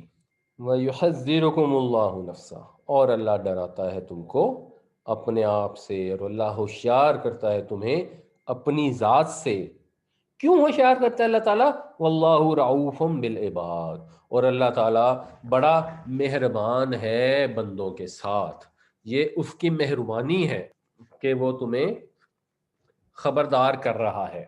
اس دن ایک دم تمہیں اچنبا نہیں ہوگا کہ او ہو ہمیں تو پتہ ہی نہیں تھا کہ ہمارے ساتھ یہ بیتے گی، یہ کیا ہو گیا، نہیں، اللہ تعالیٰ کا یہ کرم ہے کہ اس نے تمہیں دنیا میں ہی یہ سب خبریں اپنے نبی کریم صلی اللہ علیہ وسلم کے ذریعے، اور اس پہلے آنے والی قوموں کو ان کے انبیاء کے ذریعے پہلے آنے والی قوموں کو یہ خبریں دے دیں، تاکہ کوئی بعد میں حیرانی نہ ہو اور بعد میں کنفیوژن نہ ہو۔ اب اگر اس نے تمہیں ڈھیل دی ہوئی ہے، کسی غلط فہمی میں نہ پڑ جاؤ اس ڈھیل کی وجہ سے، کیونکہ وہ ڈھیل تو بے شک دیتا ہے لیکن جب وہ پکڑے گا تو اس کی پکڑ بڑی سخت ہوگی۔ یوم تجد کل نفس ما عملت من خیر محضرا وما عملت من سوء تود لو ان بینها وبینه امدا بعیدا وَيُحَذِّرُكُمُ اللَّهُ نَفْسَهُ وَاللَّهُ رَءُوفٌ بِالْعِبَادِ، جس دن ہر جان اپنی کی ہوئی نیکی کو اپنے سامنے موجود پائے گی، اور اپنی کی ہوئی برائی کو بھی اپنے سامنے موجود پائے گی۔ اب یہ یہاں موجود پائے گی انڈرسٹوڈ ہے، تو وہ آرزو کرے گی کہ کاش اس کے اور اس کے درمیان، یعنی اس کے اور اس کے عمل کے درمیان ایک طویل مدت حائل ہوتی، اور اللہ تعالیٰ تمہیں اپنی ذات سے خبردار کرتا ہے، اور اللہ تعالیٰ بندوں کے ساتھ بڑا مہربان ہے۔ قل کہہ دیجئے، ان اگر، تم ہو، تحبون اللہ، حب کا مطلب ہے محبت، اگر تم محبت کرتے ہو، یہ ہے بے اور بے ہے، تو یہ جب اکٹھا پڑتا ہے تو پھر یہ بے جمع ہو کے شد ہو جاتی ہے، بعض اوقات یہ بے علیحدہ بھی آئے گی جو آگے ہمیں یہاں نظر آئے گی۔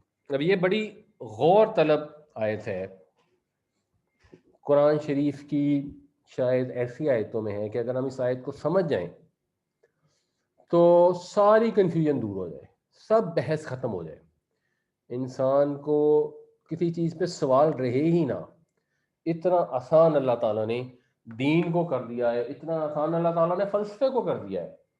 جتنی بحثیں ہیں فلسفے کی اور فنا ہو جانے کی اور اللہ کی ذات میں گم ہو جانے کی اور معرفت حاصل کرنے کی، یہ ساری اس آیت سے بالکل واضح ہو جاتی ہیں۔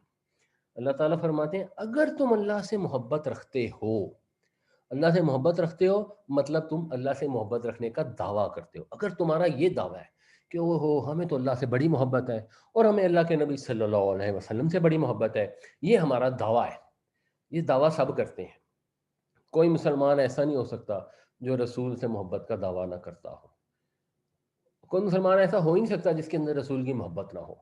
لیکن یہ جو محبت ہے بنیادی طور پہ یہ دعویٰ ہے، بالکل اسی طرح جب ہم کہتے ہیں ہم مسلمان ہیں تو یہ ایک دعویٰ ہے۔ یہ ثابت کس سے ہوتا ہے؟ یہ اعمال سے ثابت ہوتا ہے۔ جو محبت ہے اللہ تعالیٰ سے یا نبی کریم صلی اللہ علیہ وسلم سے، یہاں تو خیر اللہ کی محبت کا لفظ ہے لیکن اس میں نبی کریم صلی اللہ علیہ وسلم کی محبت انڈرسٹوڈ ہے۔ یہ جو دعویٰ ہے اس کو صحیح سچ ثابت کرنے کا طریقہ کیا ہے کہ ہم کہیں کہ ہاں جی ہم سچے ہیں، ہم اس دعوے میں دعویٰ تو ہم کر رہے ہیں، اللہ کے حضور یہ دعویٰ سچ کیسے ثابت ہوگا؟ فَاتَّبِعُونِی، پس اتباع کرو میرا، یعنی اتبعو تم اتباع کرو، آگے یہ لگانا تھا، میرا تو نون پھر جوڑنے کے لیے آیا، اتبعونی فاتبعونی، پس میرا اتباع کرو۔ وہ شخص جس کو یہ دعویٰ ہے کہ اس کو اللہ سے محبت ہے، جس کو رسول سے محبت ہے صلی اللہ علیہ وسلم، اس کے دعوے کا پروف کیا ہے؟ اللہ تعالیٰ کے حضور۔ ہم نے تو کسی کی محبت کو جج نہیں کرنا کہ یہ منہ سے کہہ رہا ہے کہ مجھے بڑی محبت ہے، سچی محبت ہے کہ نہیں ہے۔ ہمیں کسی کی محبت کو جج نہیں کرنا، ہم عمل یا اس فعل کو جج کر سکتے ہیں کہ ایک آدمی اگر ایسا کہتا ہے تو کیا وہ صحیح کہتا ہے یا غلط کہتا ہے۔ وہ شخص سچ کہتا ہے جو پیروی کرتا ہے اللہ کے نبی صلی اللہ علیہ وسلم کی، جو اتباع کرتا ہے رسول پاک کی، وہ اس دعوے میں سچا ہے۔ اور اس کا ریوارڈ کیا ہے؟ اس کا ریوارڈ سمجھنا چاہیے کیا ہے۔ جو علامہ اقبال نے کہا نا کہ یہ جہاں چیز ہے کیا، لوح و قلم تیرے ہیں، کہ محمد سے وفا تو نے تو ہم تیرے ہیں، یعنی اللہ تعالیٰ کہتے ہیں ہم تیرے ہیں۔ اس کو کوئی سمجھے کہ شاید یہ شاعرانہ تعلی ہے اور کسی نے کہا جی محمد سے وفا کی تو اللہ تمہارا ہو گیا، تو یہ قرآن شریف میں بھی یہ الفاظ ہیں، اگر تم میری پیروی کرو گے، پس میری پیروی کرو، نتیجہ کیا ہوگا؟ یحببکم اللہ، اللہ تم سے محبت کرے گا۔ اس سے بڑھ کے کون ہو سکتا ہے جس سے اللہ تعالیٰ خود محبت فرمائے؟ یعنی کیا انسان کی حیثیت، اپنے آپ کو اگر غور کریں تو کیا ہے انسان، اور انسان کو یہ رتبہ مل جائے کہ کائنات کا پروردگار اس سے محبت کرنا شروع کر دیں، اور یہ رتبہ ملنا کتنا، یعنی ایٹ لیسٹ سمجھنے کے لحاظ سے کتنا آسان ہے کہ اس کے رسول کی پیروی کر لو، جیسے جیسے اس کے رسول کرتے تھے ویسے ویسے کرتے چلے جاؤ، اللہ تعالیٰ تم سے محبت کرنی شروع کر دے گا۔ اور جو تم سے کوتاہیاں خامیاں ہوں گی، ظاہر سی بات ہے ہم نبی کریم صلی اللہ علیہ وسلم کو ہو بہو فالو تو نہیں کر سکتے نا، آپ کی ذات تو بڑی بلند و بالا ہے، ہم تو ایفرٹ کریں گے۔ لقد کان لکم فی رسول اللہ اسوۃ حسنہ، اللہ کے رسول کی ذات میں تمہارے لیے بہترین نمونہ ہے، تو ہم اس نمونوں کو فالو کرنے کی کوشش کریں گے، اس میں کمیاں کوتاہیاں بھی ہوں گی، وَيَغْفِرْ لَكُمْ ذُنُوبَكُمْ، اور وہ معاف کر دے گا تمہارے گناہوں کو، وہ ڈھانپ دے گا تمہارے گناہوں کو، اگر تم سچے دل سے سچی نیت سے اللہ کے رسول صلی اللہ علیہ وسلم کی پیروی کرو گے۔ واللہ غفور الرحیم، اور اللہ تعالیٰ معاف کرنے والا ہے، رحم فرمانے والا ہے۔ سوال یہ پیدا ہوتا ہے کہ بڑے لوگ ہیں یہ دعویٰ کرتے ہیں، اور ہم کسی ایک آدمی کی بات نہیں کر رہے، کنسیپچولی بہت سارے لوگ یہ دعویٰ کرتے ہیں کہ ہم تو اللہ کی محبت میں فنا فی اللہ ہو گئے، فنا فی اللہ ہو کے ایک صاحب جنگل میں جا کے بیٹھ گئے اور وہاں انہوں نے دنیا کو چھوڑ دیا۔ کیا یہ نبی کریم صلی اللہ علیہ وسلم کا طریقہ ہے؟ نہیں۔ آپ صلی اللہ علیہ وسلم نبوت ملنے سے پہلے تو جاتے تھے، مثلا غار حرا میں کچھ عرصے کے لیے جاتے تھے، وہ بھی آپ نے چھوڑ نہیں دی تھی دنیا، صرف میڈیٹیشن کرنے کے لیے جاتے تھے۔ نبوت ملنے کے بعد تو آپ نے یہ کام بھی نہیں کیا۔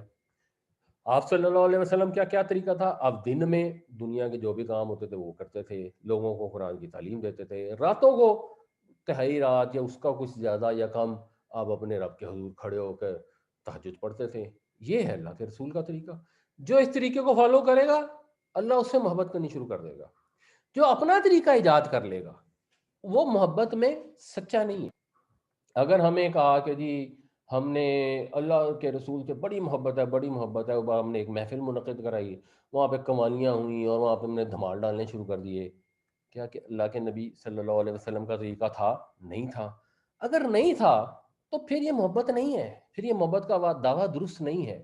یہ اتنا آسان ہو جاتا ہے اس ایک آیت کے ذریعے سے سارا فلسفہ، چاہے وہ صوفی ہوں، چاہے وہ بڑے فلسفی ہوں، چاہے وہ دین کے عالم ہوں، چاہے وہ عام انسان ہوں، جو بھی ہوں، ساروں کے لیے ایک ہی پیرامیٹر ہے، اللہ کے نبی صلی اللہ علیہ وسلم کی سیرت کی اتباع کرو، اس کو فالو کرو۔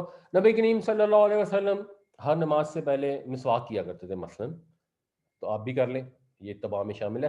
اچھا، ایک ہمارے یہاں پرابلم اور ہوئی، وہ پرابلم یہ ہوئی کہ لوگوں نے اس اتباع کے اندر بنیادی طور پر جس چیز کو شامل کیا نا وہ مسواک تھی، ٹخنوں سے اوپر شلوار تھی، یہ اس چیز کو مسلمانوں نے اتباع بنا لیا، جو درست ہے بالکل۔ یعنی جیسے نبی کریم صلی اللہ علیہ وسلم، اگر مثلا کدو آپ کو کھانا پسند تھا اور ہم بھی اپنے نبی صلی اللہ علیہ وسلم کی محبت میں کدو کھائیں تو یہ بڑا نیکی کا کام ہے اور یہ اس اتباع میں شامل ہے۔ لیکن کچھ چیزیں ہوتی ہیں جو سنڈری ہوتی ہیں، جو فروئی ہوتی ہیں، اور کچھ چیزیں ہوتی ہیں جو جڑ ہوتی ہیں، جو اصل ہوتی ہیں۔ اصل کیا ہے؟ اصل یہ ہے کہ نبی کریم صلی اللہ علیہ وسلم نے کبھی کسی کو گالی نہیں دی۔ ہم کسی کو گالی نہ دیں یہ سوچ کے کہ میرے رسول نے نہیں دی تو میں بھی نہیں دوں گا۔ اب یہ اتباع بھی ہے اور یہ اللہ اور رسول کے ساتھ محبت کا ثبوت بھی ہے۔ نبی کریم صلی اللہ علیہ وسلم نے کبھی کسی عورت پہ ہاتھ نہیں اٹھایا، آپ نے کبھی کسی غلام پہ ہاتھ نہیں اٹھایا، آپ نے کبھی کسی بچے پہ ہاتھ نہیں اٹھایا۔ نبی کریم صلی اللہ علیہ وسلم ہمیشہ بچوں سے شفقت سے پیش آتے تھے۔ آپ اپنی ازواج مطہرات رضی اللہ عنہن اجمعین، آپ ان کے ساتھ اللہ کے نبی جو ہیں وہ شفقت سے اور محبت سے پیش آتے تھے، ان کو نہیں ڈانٹتے ڈپٹتے تھے۔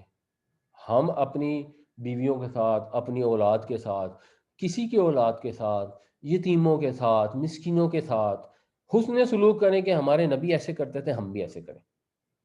تب ہے یہ ان کنتم تحبون اللہ ورسولہ، یعنی رسول انڈرسٹوڈ ہے یہاں، بہر الفاظ تو اللہ تعالیٰ کے لیے، تو تب یہ دعویٰ سچا ہے۔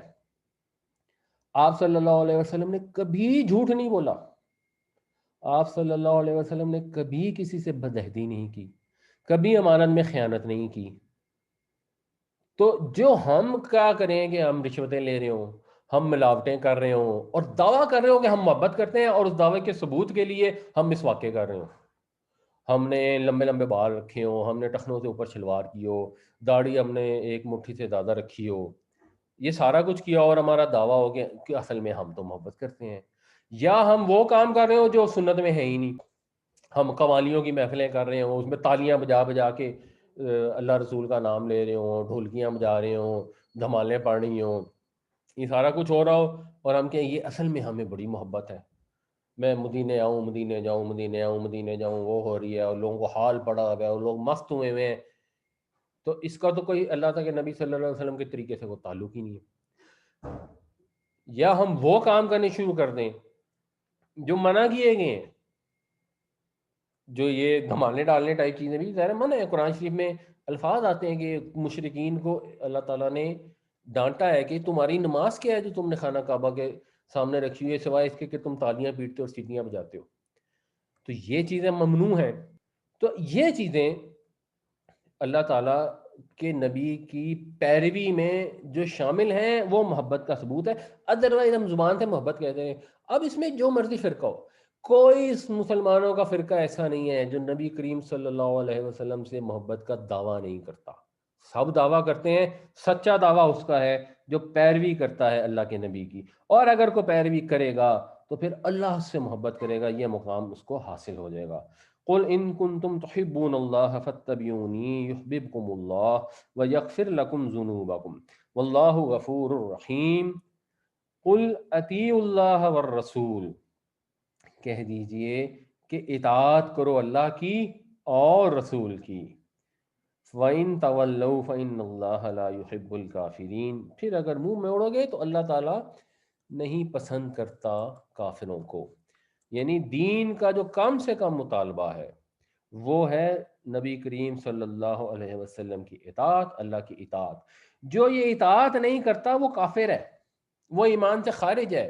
جس چیز کا حضور نے حکم دیا اگر اس حکم کو فالو نہیں کرتا وہ اپنے آپ کو مومن نہ سمجھے، وہ یہ جان لے کہ اللہ تعالیٰ کافروں کو پسند نہیں کرتا. یہ لا یحب الکافرین کا نا بعد کا ہم اردو میں ٹرانسلیشن کرتے ہیں نا تو ایک ذرا ہلکا سا ٹرانسلیشن ہو جاتا ہے کہ اللہ تعالیٰ کافروں کو محبوب نہیں رکھتا. نہیں، یہ اس کا ایکچوئل مطلب یہ ہوتا ہے کہ اللہ تعالیٰ کافروں کو سخت ناپسند کرتا ہے، یہ اس سے مراد ہوتی ہے کہ ان اللہ لا یحب الکافرین. تو یہ کم سے کم مطالبہ ہے کہ رسول کی اطاعت کرنی ہے. اللہ کے نبی صلی اللہ علیہ وسلم نے مؤذن کی ذمہ داری لگائی کہ وہ اذان دے، لوگوں کو نماز کی طرف بلائے. یہ حضور کا حکم ہے کہ اٹھو نماز پڑھو، آؤ نماز کی طرف. اور لوگ آرام سے بیٹھے فلمیں دیکھتے رہیں، سوئے رہیں، لیٹے رہیں، دفتر کے کام میں مشغول رہیں اور نماز نہ پڑھیں، وہ اطاعت نہیں ہے. تو جو اطاعت نہیں کرتا اللہ کے رسول کی، محبت تو دور کی بات ہے، اس میں ایمان ہی نہیں ہے. یہ چیز کہ اس کو اللہ رسول سے محبت ہے اور اللہ سے محبت کرنا شروع کر دیا تو پھر بہت دور کی بات ہے. تو کم سے کم مطالبہ جو انسان سے کیا گیا ہے وہ اطاعت کا ہے، اور زیادہ سے زیادہ جو مطالبہ کیا گیا ہے وہ اتباع کا ہے. جو اللہ کے نبی صلی اللہ علیہ وسلم نے نہیں کیا اگر ہم کر لیں اور وہ نیکی کا کام ہو تو ٹھیک ہے. اگر ہم اس کا رواج نہیں ڈالتے، اپنے طور پہ کوئی ایسا کام کر لیتے ہیں جو نیکی کا ہے تو چلو ٹھیک ہے، دیٹس فائن. لیکن دین نے آپ سے مطالبہ یہی کیا کہ آپ اتباع کریں. عام مثال کے طور پہ نبی کریم صلی اللہ علیہ وسلم کی سالگرہ منائیں اور خوشی کا اظہار کریں اور اس کو نیکی سمجھ لیں تو ٹھیک ہے، ہو بھی سکتی ہے. یعنی اگر اس کا رواج نہیں ہے ویسے ہی انڈیویجول اگر کو اپنے لیول پر کریں، لیکن دین نے مطالبہ نہیں کیا. دین نے تو آپ سے یہ مطالبہ کیا ہے کہ جو اللہ کے رسول نے کیا ہے اس کی پیروی کرو. اس کی پیروی کرو گے اللہ تعالیٰ تم سے محبت کرنا شروع کر دے گا. اتنا بڑا اجر ہے. اور ایک چیز صرف اس میں دیکھنے والی ہے کہ یہ جب آپ نے اتباع کرنا ہے تو اتباع جو ہے یہ اطاعت سے نیچے ہے. اطاعت جو ہے یہ اتباع کو سپر سیڈ کرتی ہے. جیسے مثال کے طور پہ نبی کریم صلی اللہ علیہ وسلم مسلسل 2 روزے رکھتے تھے بیچ میں سحری کیے بغیر. مسلمانوں نے کہا ہم بھی رکھیں گے تو آپ صلی اللہ علیہ وسلم نے منع کر دیا کہ نہیں، تم نے نہیں رکھنا، تمہیں کیا پتا، میں تو اپنے رب کے حضور ہوتا ہوں، وہ مجھے کھلاتا پلاتا ہے، تم نے یہ کام نہیں کرنا. ہمیں منع کر دیا، ہم نے نہیں کرنا. ایک سچویشن کے وقت اللہ تعالیٰ نے نبی کریم صلی اللہ علیہ وسلم کو 4 سے زیادہ شادیاں کرنے کے لیے اجازت دی گئی. مسلمانوں کو اجازت نہیں ہے. ہم نہیں کہہ سکتے کہ ہم سنت پہ عمل کرنے کے لیے ہم ایک وقت کے اندر 4 سے زیادہ بیویاں رکھ لیں. نہیں، اطاعت جو ہے یہ اس کو سپر سیڈ کرتی ہے. نبی کریم صلی اللہ علیہ وسلم نے اونٹنی پر حج کیا. اگر کوئی مدینہ میں رہتا ہے اور اونٹنی پہ حج کرنے کے لیے نکل پڑے یا مکہ کا قریب سے نکل کے آ جائے مدینہ تو ہو سکتا ہے ٹھیک ہے، ایٹ لیسٹ اگر مکہ کے قریب سے کہیں سے آتا ہے. ہم پاکستان سے اونٹ کے اوپر چل پڑیں کہ ہم نے حج کرنا ہے اور اپنی جان کو مشقت میں ڈالیں بے وجہ کی. ہمارے رسول صلی اللہ علیہ وسلم نے بے وجہ اپنے آپ کو مشقت میں ڈالنے سے منع کیا، تو ہم یہ نہیں کر سکتے. یہ بعض اوقات لوگ نا اس کو کنفیوز کرتے ہیں. جب کوئی کہتا ہے نا کہ ہم نے مسواک کرنی ہے تو اچھا مسواک کرنی ہے تو پھر تم ایسے کرو کہ حج کرنے بھی اونٹ پہ جاؤ. نادانی میں، جہالت میں وہ یہ سمجھتے نہیں کہ وہ کیسی بات کر رہے ہیں. مسواک کرنا کوئی بھی نبی کریم صلی اللہ علیہ وسلم کا عمل جو بھی ہو، ہر عمل محبوب ہے کیونکہ اللہ کے محبوب کا عمل ہے. تو حضور بھی محبوب ہے، آپ کا ہر عمل محبوب ہے. اگر کوئی اس عمل کی کاپی کرتا ہے تو وہ تو ایسا ہے کہ اللہ اس سے محبت کرنی شروع کر دے. نادانی میں لوگ اس کو ریڈیکول کرتے ہیں. کوئی آج مسواک کر رہا ہو، او ہو تم مسواک کرتے ہو، یار تم پھر ایسا کیا کرو کہ لاؤڈ سپیکر بھی نہ یوز کیا کرو. اچھا تم جو ہے نا وہ حج کرنے بھی اونٹ پہ گئے کرو، جہاز میں نہ بیٹھنا. تو یہ جہالت کی باتیں ہیں. ایشو یہ ہے کہ ہر وہ چیز جس کے اندر بے وجہ مشقت ہو وہ اللہ کے نبی صلی اللہ علیہ وسلم نے منع کر دی ہے. فرض کریں ایک شخص ہے جس کو ڈاکٹر نے کہا آپ نے فلاں ٹوتھ پیسٹ کرنا ہے، آپ کے لیے ضرور اس کو ٹوتھ پیسٹ کرنا ضروری ہے. اور روح کا بھی سمجھنا چاہیے، مسواک کے اندر اصل جو روح ہے وہ دانتوں کی صفائی ہے. تو صفائی نصف ایمان ہے، صفائی ہے اصل سنت، اس کو عمل کرنا تو ضروری ہے، دانت صاف کرنا تو لازمی ہے. اب اتنا صاف کرنا کہ وہ صاف نہیں، یہ تو اطاعت میں شامل ہے. اور نبی کریم صلی اللہ علیہ وسلم ہر نماز کے ساتھ مسواک کرتے تھے، تو یہ اتباع میں آ جائے گا ہر نماز کے ساتھ. اگر آپ برش بھی کر لیں گے تو وہ بھی اتباع ہے، اور اگر آپ مسواک کر لیں گے تو ایک اور درجہ اتباع کا ہے. لیکن اگر کسی کے دانت ایسے ہیں جس میں مسواک سے زیادہ ضروری ہے کہ کوئی ماڈرن برش استعمال کرے یا فلاس کرے، تو وہ اس کو کرے. وہ یہ نہیں کہا گیا کہ جی میں تو مسواک ہی کروں گا، میں تو فلاس نہیں کروں گا کہ میں نے اتباع کرنا ہے. نہیں، اطاعت جو ہے وہ مقدم ہے. تو آپ نے ایسا عمل نہیں کرنا جس سے آپ کی صحت کو نقصان پہنچے یا بے وجہ مشقت میں پڑ جائیں. اس چیز کو مد نظر رکھنا چاہیے. قل اطیعوا اللہ والرسول فإن تولوا فإن اللہ لا يحب الکافرین، کہہ دیجئے کہ اطاعت کرو اللہ اور اس کے رسول کی، پھر اگر تم منہ موڑو گے تو پھر اللہ تعالیٰ بے شک پسند نہیں کرتا کافروں کو.